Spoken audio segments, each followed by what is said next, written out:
The training started the next morning at 6 a.m., which Jedediah decided was an ungodly hour invented by sadists. Eugene picked her up from the hammock in a sleek black SUV, her expression unreadable behind designer sunglasses. "You're late," Eugene said, even though Jedediah was right on time. "Good morning to you too."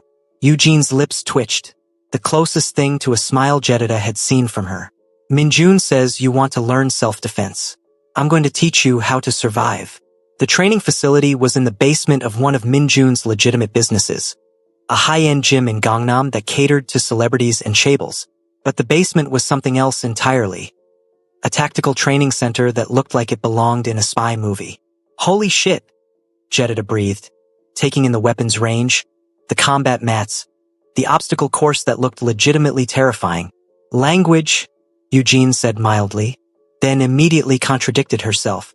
"Actually, fuck it. You're going to need to curse a lot over the next few weeks. Let's start." What followed were the most grueling 4 hours of Jedediah's life. Eugene was relentless, teaching her basic strikes, how to break a hold, where to hit for maximum impact, how to use everyday objects as weapons. By the time they finished, Jedediah was drenched in sweat, her muscles screaming, and sporting several bruises that would be interesting to explain. "You're not completely hopeless," Eugene said, which Jedediah had learned was high praise. "You've got good instincts. You don't freeze when someone comes at you. That's rare. I had 3 older brothers growing up. You learn to fight or you learn to run." Eugene actually smiled then. "Good. We'll build on that. Same time tomorrow." "Tomorrow? I can barely move." "Then you'll learn to fight through pain. This isn't a hobby class, Jedediah. People will actually try to hurt you. You need to be ready." The words sobered her. This was real. This was her life now. After showering in the gym's luxurious facilities, because even the secret training basement had amenities that put most spas to shame, Jedediah headed to work.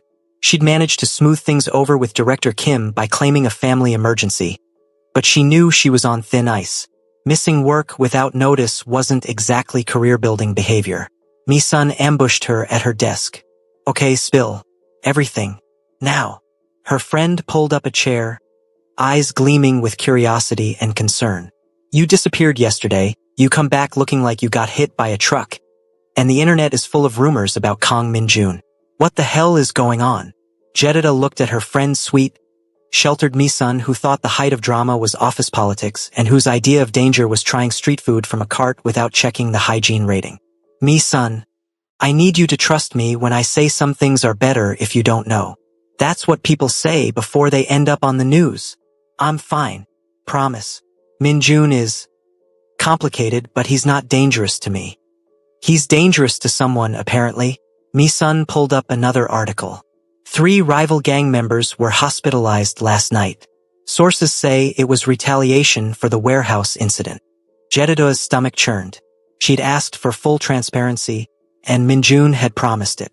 That meant accepting all of him, including the violent parts. "I need to go," she said abruptly. "Jedediah, I'm sorry, Mi-sun. I really am. But I can't explain right now. Just trust me." Mi-sun looked worried but nodded. "Okay, but if you need help, anything at all, you call me. Promise. Promise." Jedediah made it through 3 more hours of work, responding to emails on autopilot, before her new phone buzzed with a message from Minjun. "Penthouse.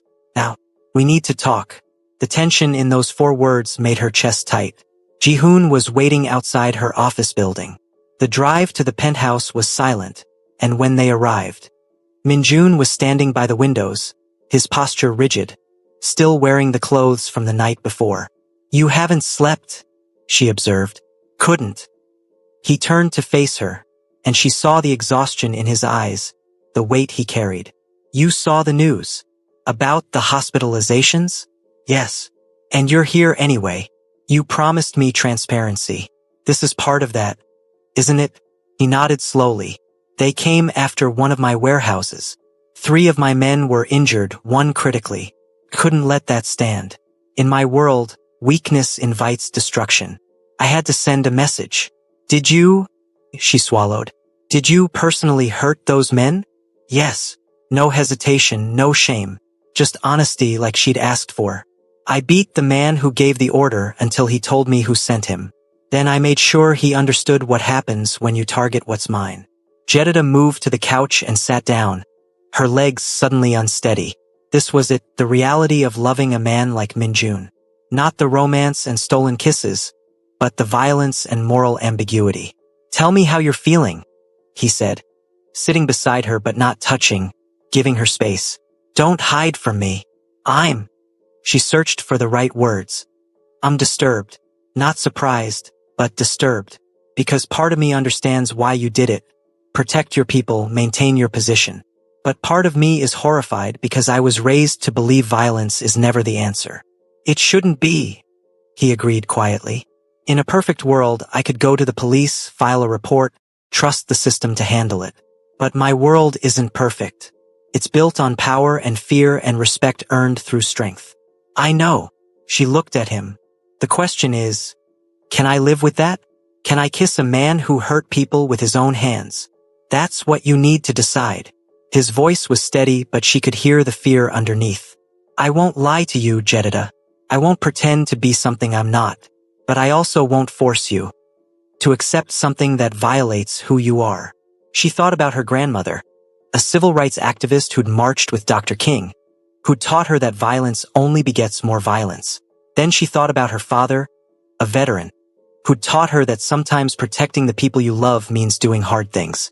I need you to promise me something, she said finally. Anything. Promise me you'll never lie about this part of your life. Don't sanitize it or hide it. If you have to do something violent, tell me. Let me decide each time if I can handle it.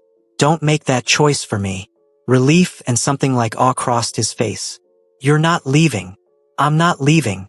But Minjun, I need you to understand. I'm choosing to stay knowing what you are. But I'm also going to challenge you. Push you toward the legitimate businesses, toward building something better. I won't enable the violence, even if I accept it exists. You want to reform me, he said, a slight smile playing at his lips. I want to love all of you while believing in the best of you. Is that naive? It's brave. He finally reached for her, pulling her into his arms. And terrifying, because Jedediah, I will disappoint you. I will do things that make you question why you're with me. This life is ugly sometimes. Then we'll deal with it together. That's what partnership means, right? He kissed her then, soft and reverent, like she was something precious he was afraid to break. When they pulled apart, his eyes were suspiciously bright. I don't deserve you, he whispered. Probably not. Lucky for you, I'm here anyway. They spent the rest of the evening planning, really planning their future. Minjun spread out documents on his dining table, showing her the legitimate businesses he was building, the investments in tech startups and real estate, the 5-year plan to transition completely out of the gray market operations. This is what I want, he explained, pointing to a proposal. For a venture capital firm. Clean money, legal operations, something I can be proud of. But it takes time. And during that time, I have to maintain my position in the organization, which means occasionally doing things that aren't pretty. How long? Jedediah asked, studying the documents. How long until you can walk away completely? 3 years. Maybe 4. Depends on how quickly I can consolidate power and set up successors for the parts I'm leaving behind. And you're sure you want that? To walk away from the power, the fear, the control. He looked at her, his expression serious. Jedediah, I've had power my whole life. It's exhausting and isolating, and it means constantly watching your back. What I want is to wake up next to you without worrying that someone's going to use you to get to me. I want to take you to dinner without a security detail. I want to build something real. Then let's do it, she said decisively. 3 years. We work together to get you out. In the meantime, I'll keep my job, maintain my independence, and you'll teach me everything I need to know to survive in your world. You make it sound simple. It won't be, but the best things never are. They sealed the agreement the way they sealed everything, with kisses that turned heated, hands exploring, clothes discarded in a trail to the bedroom. And as Minjun worshipped her body with his hands and mouth, as they moved together in perfect synchronicity, Jedediah felt the rightness of her choice settle into her bones. This was her life now, complicated, dangerous, unconventional, and she wouldn't change it for anything. The next few weeks fell into a pattern. Jedida would wake at dawn for training with Eugene, who was gradually becoming something like a friend beneath the tough exterior. Then work at the marketing firm, where she threw herself into her projects with renewed energy. Evenings were spent with Minjun, sometimes at fancy restaurants where he introduced her to his business. Associates, sometimes at street food stalls where they could pretend to be normal. Nights were spent in his arms, learning his body as thoroughly as he learned hers, building intimacy in 1,000 small ways. She met more of his world. Taeyong, the dance instructor, who it turned out also served as an information broker. Mr. Choi, the lawyer, who had a wicked sense of humor behind his professorial demeanor. And slowly, carefully, Minjun introduced her to the men who worked for him. Not the foot soldiers, but his inner circle. Men who'd fought beside him, who'd helped him transform the organization. They were respectful, almost reverent around her. The boss's woman was how they referred to her, and while the possessive language should have annoyed her feminist sensibilities, she understood what it meant. She was protected, valued, off-limits. But not everyone was happy about her presence. It happened at a gala. One of those glittering soul events where the rich and powerful gathered to see and be seen. Minjun had asked her to attend as his date, their first truly public appearance together. Jedida had bought a dress for the occasion. A stunning deep purple gown that hugged her curves and made her skin glow, her braids styled in an elegant updo. When Minjun saw her, he'd actually stopped breathing for a moment. "You're going to cause a riot," he'd said, voice rough. "That's the plan." The gala was everything she expected. Excessive wealth, false smiles, conversation in Korean that she could only partly follow. Minjun kept her close, his hand possessive on her lower back, introducing her to business partners and rivals alike. That's when she met him. Park Jin-woo, head of a rival organization, all expensive suit and cold eyes. "Kong Minjun," he said in Korean, his smile not reaching his eyes. "I see you've acquired a new accessory." Jedida understood enough to bristle, but Minjun's hand tightened on her waist in warning. "Park Jin-woo, this is Jedida Williams, my partner," Minjun replied in English, making sure she could follow the conversation. "Jedida, Mr. Park runs shipping operations. Legitimate ones, I'm told." The emphasis on legitimate was deliberate, a subtle dig. Park's eyes slid to Jedida, assessing. "Unusual choice, Kong. A foreigner. Bold." "Not a choice," Minjun corrected, his voice dangerous. "A gift. One I intend to keep." "Gifts can be broken," Park said mildly. "Especially delicate ones." Before Minjun could respond, and Jedida could see the violence building in his posture, she stepped forward, extending her hand to Park. "Mr. Park," she said in careful but clear Korean, "it's interesting that you view women as objects to be broken. In my country, we call that a weakness. A man secure in himself doesn't need to threaten what another man values." Park's eyes widened slightly. Minjun made a strangled sound that might have been a suppressed laugh. "Your Korean is better than I expected," Park said, switching to English. "I'm full of surprises." She smiled, all teeth. "And just so we're clear, I'm not Minjun's accessory or his gift. I'm his equal, which means any threat to me is a threat to him. I'd remember that if I were you." The tension was thick enough to cut. Then Park laughed, the sound genuine. "I see why you chose her, Kong. She has fire." He bowed slightly to Jedida. "My apologies, Miss Williams. I underestimated you. That won't happen again." As Park walked away, Minjun pulled her close, his lips at her ear. "That was either the bravest or most foolish thing you've ever done. Probably both. Did I mess up? You were magnificent. Also, I'm going to need you to repeat that speech later when we're alone because it was possibly the hottest thing I've ever witnessed." She laughed, feeling the adrenaline drain from her system. "Your standards for hot are very weird. My woman threatening a rival crime boss in mediocre Korean? That's not weird. That's perfection." The rest of the gala passed without incident, but Jedida could feel the eyes on her, curious, assessing, some hostile. She was no longer anonymous. She was Kong Minjun's partner, which made her a player in this dangerous game.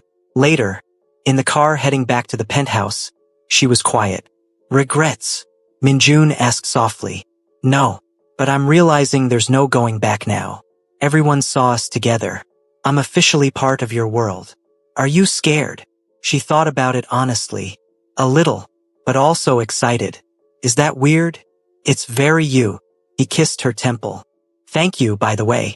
For what? For standing beside me. For not needing me to fight all your battles. For being brave enough to claim your place in my world instead of hiding in my shadow. Well, I didn't come all the way to Korea to hide, she said. Plus, Eugene would be disappointed if all her training went to waste. Speaking of Eugene, she told me you landed a solid hit today. I gave her a black eye, Jedida said proudly. She was so impressed she actually smiled. That's basically a declaration of love in Eugene terms. They both laughed, and as Seoul's lights blurred past the car windows, Jedida felt something settle in her chest. This was her life now. Glittering galas and hidden training facilities, boardroom meetings and criminal negotiations, stolen moments of normalcy in a decidedly abnormal existence. And she was exactly where she wanted to be. 3 months after that first night, Jedida found herself standing in Incheon International Airport, her stomach in knots. You don't have to do this, Minjun said for the 10th time, his hand warm in hers. Yes, I do. You've met your sister, your lawyer, your entire organization. It's time you met my family. Your family who has no idea you're dating a successful businessman who happens to have a complicated past. She interrupted. We talked about this. My parents don't need to know everything right away. Jedida. He stopped walking, pulling her to face him. I refuse to meet your family under false pretenses. They deserve to know who I really am. So what do you want to do? Walk in and say, Hi, I'm Minjun. I run a criminal organization, but I'm trying to go legitimate, and also I'm madly in love with your daughter? Yes, actually. Minus the criminal organization part. Maybe phrase it as, I'm in transition from a complex family business to legitimate ventures. She stared at him. You're serious. I'm always serious about you. He cupped her face. Your family is important to you. That makes them important to me. I won't start this relationship with them by lying. They're going to lose their minds. Probably.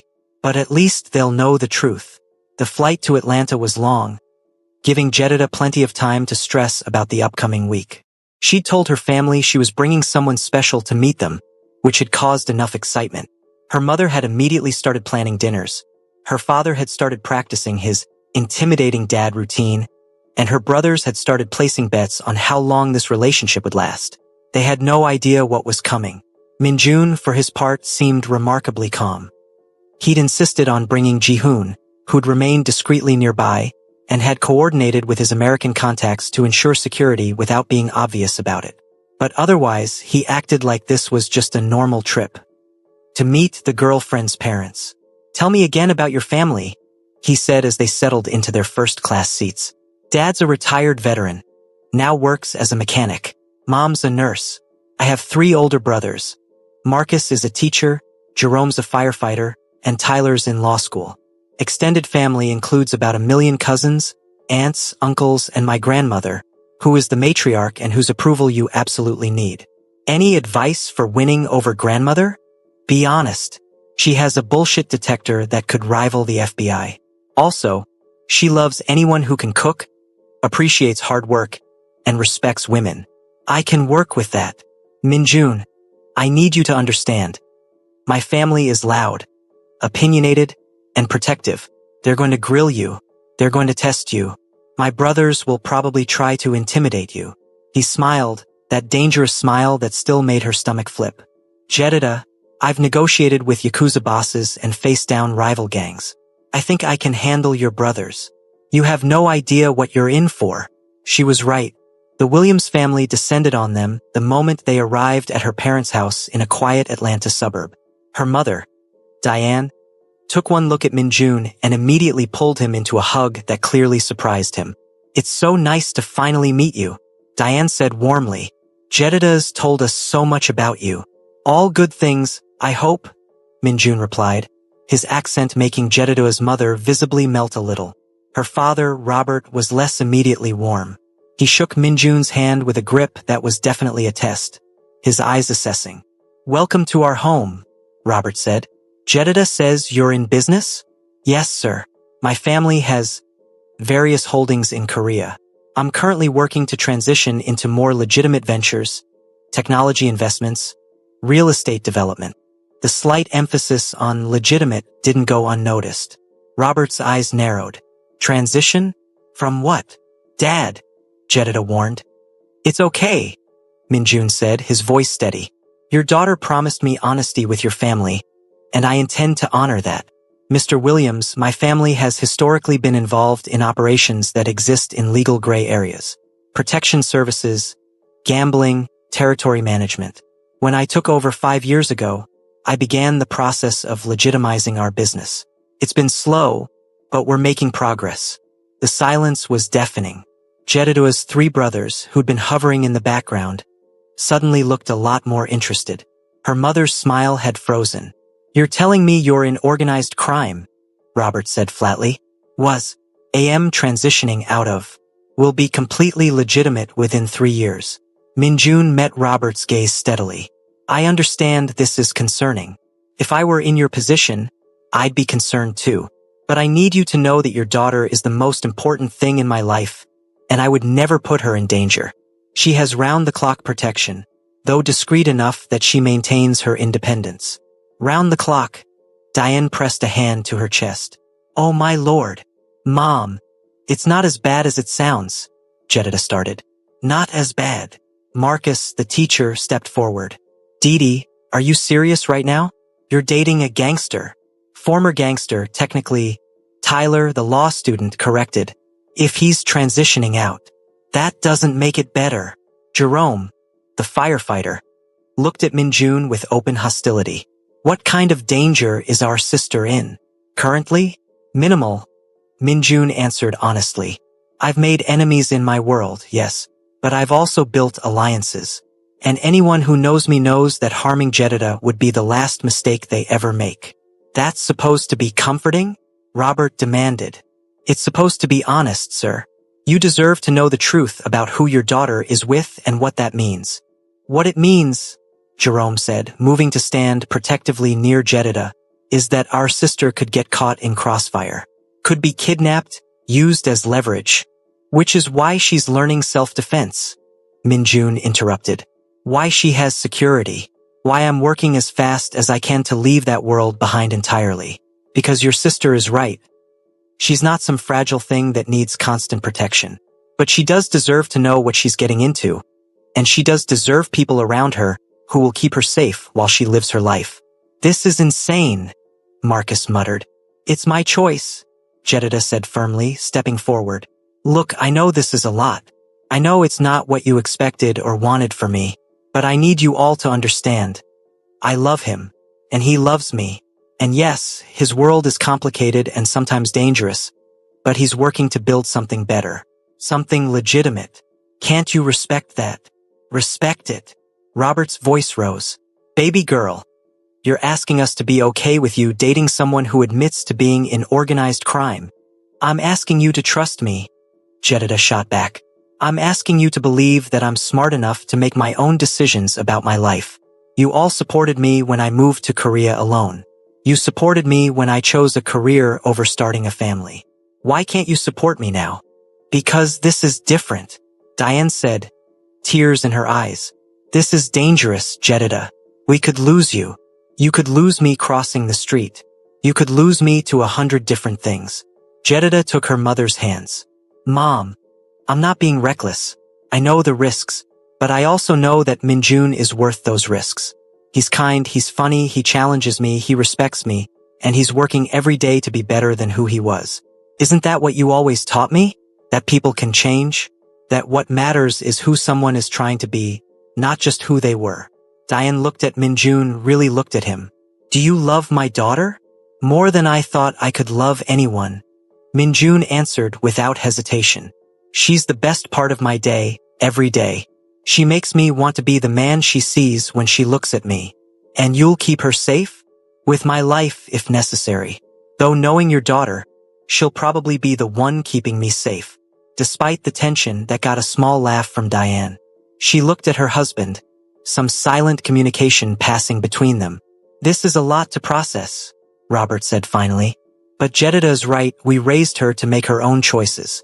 So here's what's going to happen. You're going to stay for dinner. We're going to ask you a million questions. And at the end of the week, we'll decide if we can accept this. That's fair, Minjun agreed. The dinner that followed was intense. Jedida's family didn't hold back. They asked about his business, his plans, his family, his intentions. They wanted to know exactly what protection he provided, what dangers existed, what his exit strategy looked like. Minjun answered everything honestly, even when the answers were uncomfortable. But slowly, gradually, the temperature in the room began to shift. Her grandmother, who'd been quiet through most of dinner, finally spoke up. "Young man, come help me in the kitchen," she commanded. Minjun looked at Jedida, who nodded encouragingly. He followed her grandmother, a tiny, fierce woman named Dorothy who'd marched for civil rights and raised 6 children through poverty and prejudice. They were gone for 20 minutes. When they came back, Dorothy had her arm linked through Minjun's, and she was actually smiling. "This one's all right," she announced to the family. "He can cook, he respects his elders, and he loves our Jedida something fierce. I approve." "Grandma," Jedida's brothers protested. "Hush, I'm older and wiser than all of you combined. If I say he's all right, he's all right." Dorothy patted Minjun's arm. "Though, young man, you hurt my grandbaby, and I don't care how many gangsters you know. I'll come for you myself." "Yes, ma'am," Minjun said seriously. "I wouldn't expect anything less." The rest of the week was a whirlwind. Minjun charmed her mother by helping with cooking, impressed her father by asking intelligent questions about mechanics, won over Marcus by discussing education reform, bonded with Jerome over shared workout routines, and somehow got Tyler to open up about law school struggles. He attended Sunday dinner with the extended family, met about 50 cousins, survived the scrutiny of aunts and uncles, and played basketball with the younger kids in the neighborhood. And through it all, Jedida watched him integrate into her family with a grace that made her fall even deeper in love. On their last night in Atlanta, they sat on her parents' porch, wrapped in blankets against the evening chill. "Your family is incredible," Minjun said softly. "They're overwhelming. They love you fiercely. It's beautiful." He pulled her closer. "Thank you for bringing me here, for letting me see where you come from. Thank you for being honest with them. I know it would have been easier to lie. Nothing about us is easy, but it's real. That matters more." Robert came out then, 2 beers in hand. He offered one to Minjun, who took it with surprise. "Mind if I sit?" Robert asked. "It's your porch, sir." Robert settled into a chair, quiet for a moment. "You know, when Jedida told us she was moving to Korea, I thought she was running away. From us, from expectations, from something. Took me a while to realize she wasn't running from anything. She was running toward something, toward the person she wanted to be." "She's remarkable," Minjun said. "She is. Always has been. Stubborn as hell, too." Robert took a sip of his beer. "I don't like your world. I don't like that my daughter could be in danger. But I've spent the week watching you two together, and I see something I can't ignore." "What's that?" "You look at her the way I look at Diane. Like she's the sun and you're trying to memorize the warmth." Robert looked at Minjun directly. "You're serious about leaving that life behind?" "Yes, sir. For her, but also for myself. I want to build something I can be proud of." "Then you have my blessing." "But Minjun, and I'm only going to say this once. If anything happens to my daughter because of your past, blessing or no blessing, you'll answer to me. And I might be older, but I'm not someone you want as an enemy." "Understood, sir. And appreciated." Robert stood, clapped Minjun on the shoulder, and headed inside. Jedida, who'd been listening from the doorway, came out and wrapped her arms around Minjun from behind. "He likes you," she said. "He threatened me. Pretty sure that's not liking. In dad language, that's absolutely liking. Trust me." They flew back to Korea a few days later, both exhausted but happy. As they drove from the airport to the penthouse, Minjun pulled out a small box. "What's this?" Jedida asked. "Open it." Inside was a key. Simple, elegant, clearly to the penthouse. "I want you to move in with me," Minjun said. "Not because I'm trying to control you or keep you close for safety reasons, but because I want to wake up next to you every morning. I want to come home to you every night. I want to build a life with you. Officially. Completely. Jedediah looked at the key, then at him. 3 months ago, she'd been a lonely expat working late nights and eating ramen alone. Now she was being asked to move in with a reformed gangster who made her heart race and her life infinitely more complicated. Okay, she said simply. Okay, I'll move in. On one condition. Name it. We get a dog. A big, fluffy one. Because this penthouse is way too serious and masculine. It needs a puppy to balance things out. He laughed, pulling her into his arms. Whatever you want. We'll get 10 dogs if that makes you happy. 1 is fine, but I'm naming it. Deal. As they kissed in the back of the car, soul spreading out around them in lights and possibilities, Jedediah thought about the journey that had brought her here. From Atlanta to Korea. From loneliness to love. From safety to beautiful, terrifying risk. She'd come to Korea looking for more. She'd found everything. 2 years later, the gallery opening was packed with Seoul's elite, all gathered to celebrate Hannah's first solo exhibition. Jedediah stood next to Minjun, her hand resting on her barely visible baby bump, watching Hannah nervously greet guests. She's going to be amazing, Jedediah said. She already is. The art world has no idea what's about to hit them. Minjun's hand covered hers on her stomach. How are you feeling? Like there's a tiny human doing gymnastics inside me. How are you feeling? Terrified. Excited. Like my life is about to change completely all over again. A lot had changed in 2 years. Minjun had successfully transitioned out of all gray market operations. His organization now a legitimate investment firm that specialized in tech startups and real estate. The transition hadn't been easy. There'd been threats, confrontations, one particularly scary incident that had resulted in Jedediah deploying her self-defense training for real, but they'd made it through. Jedediah had been promoted to senior marketing director, splitting her time between the corporate world and occasionally consulting for Minjun's ventures. They'd gotten the dog, a massive, fluffy Samoyed named Machi who thought he was a lapdog, and 6 months ago, Minjun had proposed on the same rooftop where they'd had their first kiss, with all of Seoul glittering below them. The wedding was planned for next spring, assuming the baby, a girl they just found out, cooperated with the timeline. Your parents called, Minjun said. They want to know if they should come early to help with the baby prep. What did you tell them? That I would absolutely love their help. Because I have no idea what I'm doing, and your father's handyman skills would be invaluable for building the nursery. Jedediah laughed. Good answer. You've learned. I've had good teachers. He kissed her temple. Thank you, by the way. For what? For giving me a chance that night. For seeing past what I was to what I could be. For loving me when I didn't think I deserved it. Minjun, you've thanked me about 1,000 times. I think we're even. Never. I'll never stop being grateful that you walked into that restaurant and changed my entire life. Eugene approached then, immaculate in a tailored suit, a rare smile on her face. The baby's room is ready. I installed the security system myself. You're putting a security system in a nursery? Jedediah asked. Of course. Can't be too careful. Eugene, I love you, but you need to relax. The baby's going to be fine. She's going to be perfect, Eugene corrected. And she's going to know Taekwondo before she can walk if I have anything to say about it. As Eugene walked away to oversee some security detail that definitely wasn't necessary at an art gallery, Jedediah leaned into Minjun's embrace. This is our life now, she mused. Art openings and baby nurseries and overprotective security chiefs. Disappointed? Not even a little bit. She turned in his arms, looking up at him. You know what I realized the other day? What? When I moved to Korea, I was looking for adventure. For something more than the safe, predictable life everyone expected me to have. And I found it. But I also found home. In you, in us, in this beautiful, chaotic life we're building. His eyes were suspiciously bright. You're going to make me cry at my sister's art opening. Cry away. I don't mind. He kissed her then, soft and sweet and full of promise. Around them, Seoul's elite mingled and judged and networked.